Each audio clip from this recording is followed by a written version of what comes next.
நல்ல சீலம், குணங்கள் வரவேண்டுமென்றால் நம் வேத சாஸ்திரங்களில் சொல்லியுள்ள காரியங்களைச் செய்ய வேண்டும்.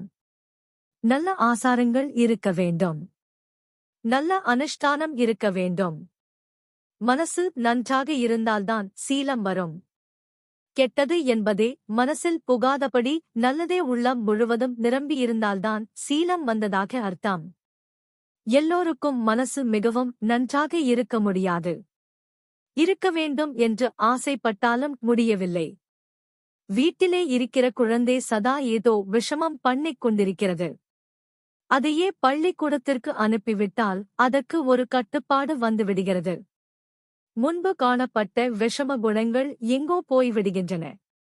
அதேபோல் நாம் கெட்ட எண்ணத்திலும் காரியத்திலும் ஈடுபட அவகாசம் இன்றி நல்ல காரியங்களை ஒரு விதி பிரகாரம் ஒழுங்கு தப்பாமல் செய்வதுதான் முக்கியம். இதற்குத்தான் சாஸ்திரங்கள் நமக்கு விதிகள் போட்டிருக்கின்றன. நல்ல சீலங்கள் உண்டாக வேண்டுமானால் துர்குணங்கள் நிவிருத்தியாக வேண்டும். துர்குணங்கள் நிவிருத்தியாக நல்ல கர்மானுஷ்டானங்கள், பூஜை என்று பல விஷயங்களைச் செய்யச் சொல்கிறது சாஸ்திரம்.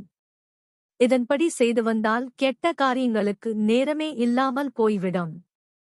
கர்மானுஷ்டானங்களை பண்ணுகிற போதும் நாம் பண்ணுகிறோம் என்ற அகம்பாவத்தோடு பண்ணக்கூடாது. பண்ணக்கூடிய சக்தியை நமக்கு ஈஸ்வரன் கொடுத்தான், பண்ண வேண்டும் என்ற புத்தியை கொடுத்தான்.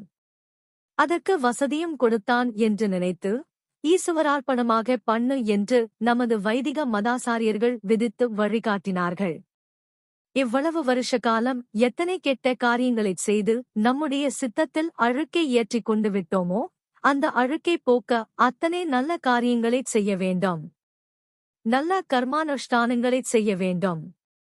அதனால் சித்த சுத்தி வரும். நல்ல சீலங்கள் உண்டாகும்.